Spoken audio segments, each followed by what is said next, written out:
हाँ, तो आज अपन क्या पढ़ेंगे, अंतर्राष्ट्रीय व्यापार। अंतर्राष्ट्रीय व्यापार किसे कहते हैं, जब दो या दो से अधिक देश जब आपस में क्या करते हैं, व्यापार करते हैं, तो उसे अपन क्या कहेंगे, अंतर्राष्ट्रीय व्यापार। समझ में आ गया, समझ में आ गया। अंतर्राष्ट्रीय व्यापार में दो चीज़ें होती हैं, या तो आयात या निर्यात। हाँ, जैसे कि ये एक्स देश है, ये कोई एक्स देश है, और ये कोई वाई देश है। समझ में आया, समझ में आ गया सर। ये कोई एक्स देश है और ये कोई वाई देश है। अब एक्स देश को कोई चीज़ चाहिए वाई से, तो कुछ चीज़ वाई से चाहिए, तो ये वाई से क्या करेगा, यहाँ से मंगाएगा, तो इसे ये एक्स के लिए क्या हुआ, आयात। एक्स के लिए ये क्या हुआ, आयात, और वाई के लिए ये क्या हो गया, निर्यात। समझ में आ गया, समझ में आ गया। मतलब कि इसने इसने अपने यहाँ से कोई चीज़ एक्स को बेची, तो उसे अपन क्या कहेंगे, निर्यात। और एक्स ने वाई से कुछ चीज़ मंगाई, तो उसे अपन क्या कहेंगे, आयात। समझ में आ गया, समझ में आ गया। अब अपन पढ़ते हैं भारत में कौन कौन सी चीज़ें आयात होती हैं। 1950 से 60 के समय में क्या था, भारत में खाद्य संकट था। क्या था, खाद्य संकट था। अगर खाद्य संकट होगा तो क्या मंगाएंगे अपन बाहर से, खाद्यान्न मंगाएंगे। खाद्यान्न आयात, खाद्यान्न क्या होते थे, आयात होते थे। समझ में आ गया, हाँ सर समझ में आ गया। जो 1970 का समय था, उस समय भारत में क्या हुई थी, हरित क्रांति। 1970 में भारत में क्या हुई थी, हरित क्रांति। हरित क्रांति कब हुई थी, 1966 से 67 के मध्य। 1960 से 1960 से सॉरी 1967 से सॉरी 1966 से 67 के बीच में क्या हुई थी, हरित क्रांति। समझ में आ गया, समझ में आ गया सर। ये अपने हो गई हरित क्रांति। हाँ सर, ये अपने हो गई हरित क्रांति। हरित क्रांति हो गई। हरित क्रांति में क्या हुई थी, खाद्यान्नों की जो वो थी क्या, उत्पादन। खाद्यान्नों का जो उत्पादन था वो क्या हो गया था, बढ़ गया था। अब आपके यहाँ पर पहले क्या था, खाद्यान्न संकट था, तो आप खाद्यान्न मंगा रहे थे। अब आपके पास खाद्यान्न संकट नहीं है। क्यों नहीं है, क्योंकि आपके यहाँ पर हरित क्रांति की वजह से क्या हो गई, मतलब कि खाद्यान्नों की बराबर आपूर्ति हो गई। समझ में आ गया, समझ में आ गया सर। अब आपके यहाँ पर अब आपके यहाँ पर क्या चीज़ें आयात होने लगी, आपके यहाँ पर कृषि ज़्यादा होने लगी हरित क्रांति के तहत। समझ में आ गया, समझ में आ गया। हरित क्रांति से मतलब कि कृषि में उत्पादकता भी बढ़ने लगी। तो वो कैसे बढ़ रही थी, मैंने आपको लिखाया था, हरित क्रांति में उर्वरक का उपयोग हो रहा था, इनका उपयोग हो रहा था। अगर मतलब कि आप हरित क्रांति में उर्वरक का उपयोग हो रहा है, तो आप बाहर से क्या मंगाओगे, उर्वरक। समझ में आ गया, समझ में आ गया सर। जो 1973 का समय था, उसमें उस समय ऊर्जा संकट था भारत में। क्या था, ऊर्जा संकट। समझ में आ गया, तो समझ में आ गया, हाँ सर समझ में आ गया। तो ऊर्जा संकट था, तो क्या मंगाया जाएगा, मतलब कि ऊर्जा संकट था, इसलिए पेट्रोल की कीमतें क्या हो गई, बढ़ गई। समझ में आ गया,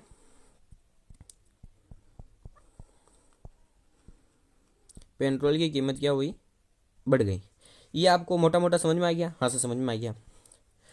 अब आप देखो, पेट्रोलियम। पेट्रोलियम सर्वाधिक उपयोग किसमें होता है, पेट्रोलियम। पेट्रोल नहीं, पूरा पेट्रोलियम। पेट्रोलियम में सब आते हैं, प्राकृतिक गैस, डीजल सब आते हैं। और इसमें इसमें सर्वाधिक सर्वाधिक सर्वाधिक उपयोग क्या होता है, मतलब कि पेट्रोलियम का सर्वाधिक उपयोग किसमें होता है उद्योगों में और वाहनों में। इन सब चीज़ों में क्या होता है, पेट्रोलियम का सर्वाधिक उपयोग होता है। समझ में आ गया, हाँ सर समझ में आ गया। अब अपन देखते हैं व्यापार की दिशा क्या है, भारत के व्यापार की दिशा क्या है। दिशा का मतलब है कि भारत व्यापार किसके साथ करता है। जो भारत के व्यापार की दिशा है, या व्यापार ज़्यादा किसके साथ करता है भारत, तो वो करता है एशिया व आसियान देशों के साथ। जो पॉलिटिकल साइंस के स्टूडेंट हैं उन्हें तो समझाने की ज़रूरत ही नहीं है आसियान क्या होता है। समझ में आया, हाँ समझ में आया। तो आप क्या करो, पॉलिटिकल साइंस वाले स्टूडेंट से पूछ लो, जाओ उसके पास, उसको पकड़ो और बोलो कि आसियान क्या होता है, ये बता, हमारी ज्योग्राफी में आया। समझ में आया, समझ में आया। और आपको क्या करना है, इस चैनल पर क्या कमेंट करना है, कमेंट करना है। क्या करना है, इस चैनल पर चैनल की वीडियो पर कमेंट करना है। इस वीडियो पर क्या करना है, आपको कमेंट करना है कि आसियान क्या होता है। उस दोस्त ने आपको क्या जवाब दिया, समझ में आ गया। जो उस दोस्त ने जवाब दिया वो आपको क्या करना है, कमेंट करना है। समझ में आ गया, समझ में आ गया सर। और ये हो गया, हाँ सर ये हो गया। ये आपसे पूछ लेगा कि व्यापार मतलब कि जो भारत का व्यापार है वो सर्वाधिक किसके साथ होता है, तो आसियान आसियान और एशियाई देशों के साथ। समझ में आ गया, समझ में आ गया सर। अब अपन देखते हैं इस चैप्टर के सबसे इम्पोर्टेंट टॉपिक को। क्या देखते हैं, सबसे इम्पोर्टेंट टॉपिक को। हाँ, तो अब अपन क्या पढ़ेंगे, पतन। समझ में आया, हाँ से समझ में आ गया। मैं जो भारत के इम्पोर्टेंट जो बंदरगाह है वो जो आपकी किताब में लिखे हुए हैं वो मैं आपको क्या करता हूँ, बता देता हूँ। समझ में आया, समझ में आ गया सर। सबसे पहले अपने सबसे पहले कौन सा, गुजरात में कौन सा है, गुजरात का कांडला। कौन सा बंदरगाह, गुजरात का कांडला बंदरगाह। जो गुजरात का कांडला बंदरगाह है ये कहाँ पर है, मतलब कच्छ की खाड़ी के पास में। कहाँ पर है, कच्छ की खाड़ी के पास में। समझ में आया, हाँ से समझ में आ गया। और ये किस राज्य में है, गुजरात में। कांडला बंदरगाह गुजरात। समझ में आ गया, समझ में आ गया। ये हो गया, हाँ सर ये हो गया। फिर कौन सा बंदरगाह आता है, फिर अपने कौन सा बंदरगाह आता है, फिर आता है मुंबई। कौन सा आता है, मुंबई। कौन सा बंदरगाह आता है, मुंबई। समझ में आ गया, हाँ सर समझ में आ गया। फिर अपने कौन सा बंदरगाह आता है, मुंबई। कौन सा आता है, मुंबई। समझ में आ गया, समझ में आ गया सर। और इसका भार कम करने के लिए, मतलब कि इसका भार कम करने के लिए कौन सा बंदरगाह बनाया गया है, इसका भार कम करने के लिए अपने इसके पास ही कौन सा बंदरगाह, इसके पास ही कौन सा बंदरगाह बनाया है। पहली बात तो बंदरगाह और पतन दोनों एक होते हैं। इसके पास कौन सा बनाया गया है,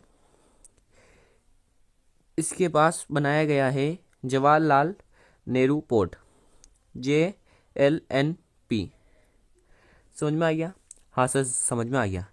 इसे नहावा शेवा भी कहते हैं। क्या कहते हैं, नहावा शेवा। समझ में आ गया, हाँ सर समझ में आ गया। तो आपको ये पूछ सकता है कि किसका भार कम करने के लिए नहावा शेवा बनाया गया है। समझ में आ गया। जो मुंबई बंदरगाह है ये देश का सबसे बड़ा प्राकृतिक बंदरगाह है। समझ में आ गया, समझ क्या है, देश का सबसे बड़ा प्राकृतिक पतन। क्या है, देश का सबसे बड़ा प्राकृतिक पतन। समझ में आ गया, हाँ सर समझ में आ गया। ये हो गया, हाँ सर हो गया।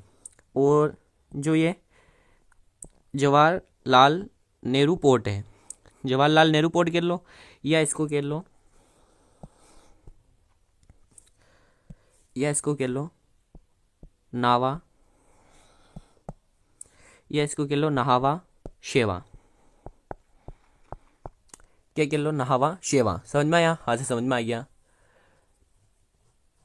समझ में आया, हाँ से समझ में आ गया। इसको कंटेनर पतन भी कहते हैं, ये इंपॉर्टेंट है। इसको क्या कहते हैं, कंटेनर पतन भी कहते हैं। इधर कोष्टक में लिख रहा हूँ, समझ जाना। क्या कहते हैं इसको, कंटेनर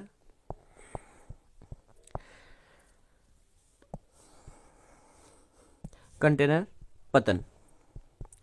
ये हुआ, हाँ सर ये हो गया। अब अपने आता है गोवा में। अब कौन सा बंदरगाह आता है, अब आता है गोवा का अब आता है अपने गोवा का मारमा गोवा। क्या नाम है, मारमा गोवा। क्या नाम है, मारमा गोवा। समझ में आ गया, हाँ सर समझ में आ गया। मारमा गोवा बंदरगाह का है, गोवा में। इस बंदरगाह से क्या होता है, मतलब कि ये इस बंदरगाह से क्या होता है, इस बंदरगाह से जो जापान को लौह अयस्क निर्यात होता है, इस बंदरगाह से क्या होता है, जापान को लौह अयस्क निर्यात होता है। ये इंपॉर्टेंट है, जापान को क्या होता है, लौह अयस्क निर्यात होता है।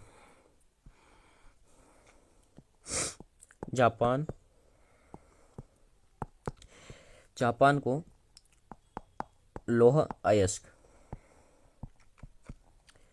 जापान को क्या आता है, लौह अयस्क निर्यात होता है। समझ में आया। इसका पुनर्निर्माण, इसका पुनर्निर्माण कब कराया गया?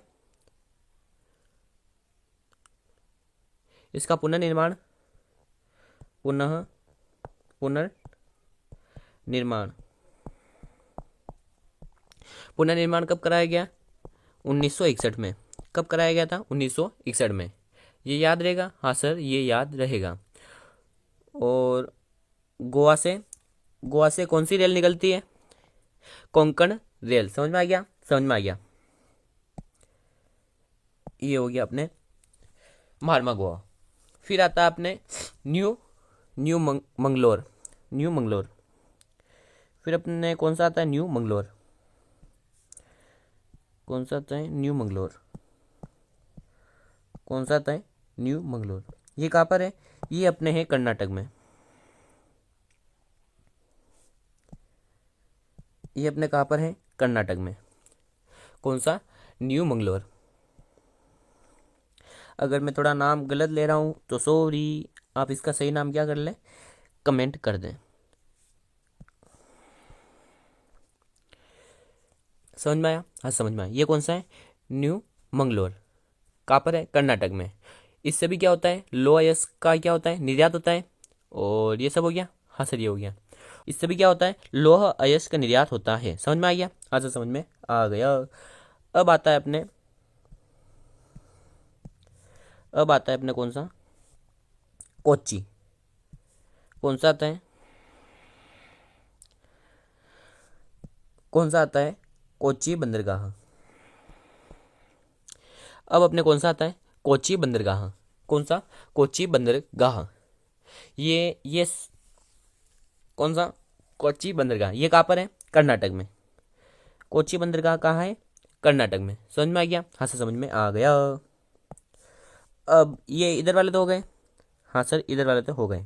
ये हो गए मुख्य मुख्य। अब पूर्वी तट वाले देखते हैं। सॉरी, पूर्वी तट के तो सॉरी पश्चिमी तट के तो अपन ने देख लिया। अब अपन देख पूर्वी तट वाले बंदरगाह। सबसे पहले कौन सा बंदरगाह आएगा? किधर से शुरू करें? इधर मतलब कि कोच्चि के आगे से शुरू करें कि कोलकाता पतन से शुरू करें? हाँ बताओ फटाफट, किस बंदरगाह से शुरू किया जाए? आप कहोगे जिस बंदरगाह से क्या किया जाएगा? शुरू किया जाएगा। समझ में आ गया? इधर वाले तो अपने सारे हो गए। हाँ सर, हो गए। अब बाकी है इधर वाले बंदरगाह।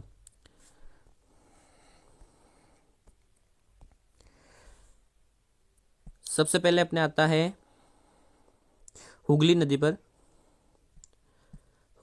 कौन सा बंदरगाह? कोलकाता। कौन सा? दो बंदरगाह आते हैं। कौन कौन सा? एक तो कोलकाता जो सबको पता है, और एक अपने आता है हल्दिया। कौन सा? कोलकाता और हल्दिया। जैसे मुंबई कौन सा? मुंबई का जो दबाव कम करने के लिए, मुंबई पतन का दबाव कम करने के लिए, मतलब मुंबई का मतलब है मुंबई पतन का दबाव कम करने के लिए कौन सा बनाया गया था? नहावा शेवा। उसी प्रकार कोलकाता पतन का जो भार है वो कम करने के लिए कौन सा बंदरगाह बनाया गया? तो कौन सा बंदरगाह बनाया गया था? वो बनाया गया था हल्दिया। समझ में आया? हाँ सर, समझ में आ गया। कौन सा बनाया गया था? हल्दिया। जो जो कोलकाता बंदरगाह है। कौन सा? कोलकाता। कौन सा बंदरगाह? कोलकाता बंदरगाह है। वो किस नदी पर है? हुगली नदी पर। ये इंपॉर्टेंट हो गया। और इसका भार कम करने के लिए कौन सा बंदरगाह बनाया गया? हल्दिया। ये दो हो गए। हाँ सर, हो गए। और मुंबई का भार कम करने के लिए कौन सा बंदरगाह बनाया गया? नावा शेवा। ये हो गया। हाँ सर, ये हो गया। इसके बाद आता है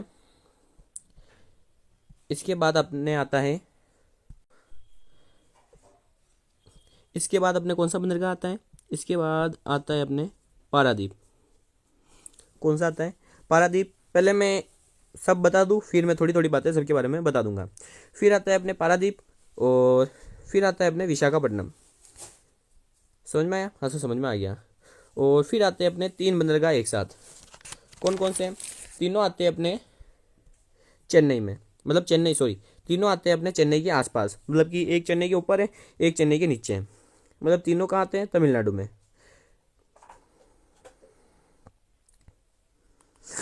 इधर से तो वो पूर्वी तट पश्चिमी तट वाले, सॉरी पूर्वी तट नहीं पश्चिमी तट वाले बंदरगाह शुरू हो जाते हैं।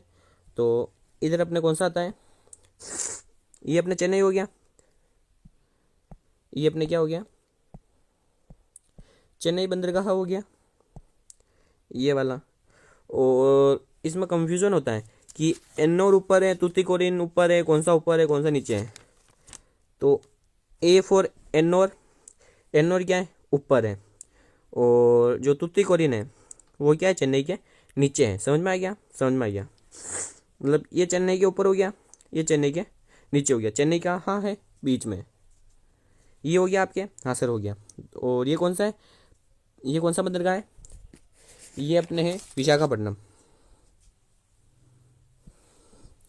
ये कौन सा बंदरगाह है, विशाखापट्टनम बंदरगाह। और ये कौन सा है, पारादीप।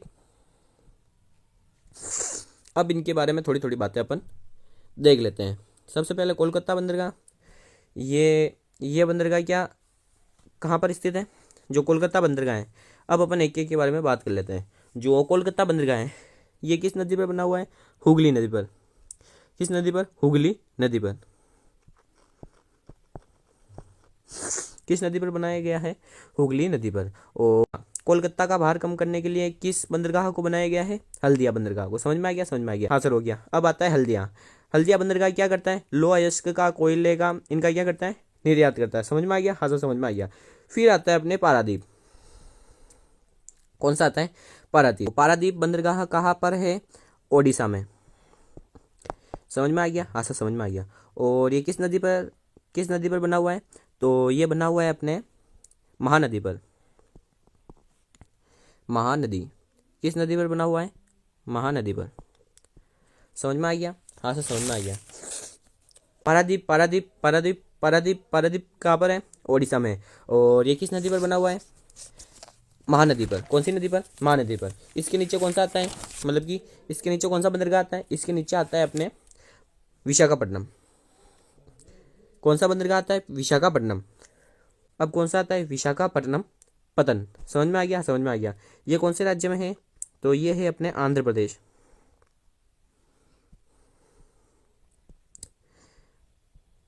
आंध्र प्रदेश,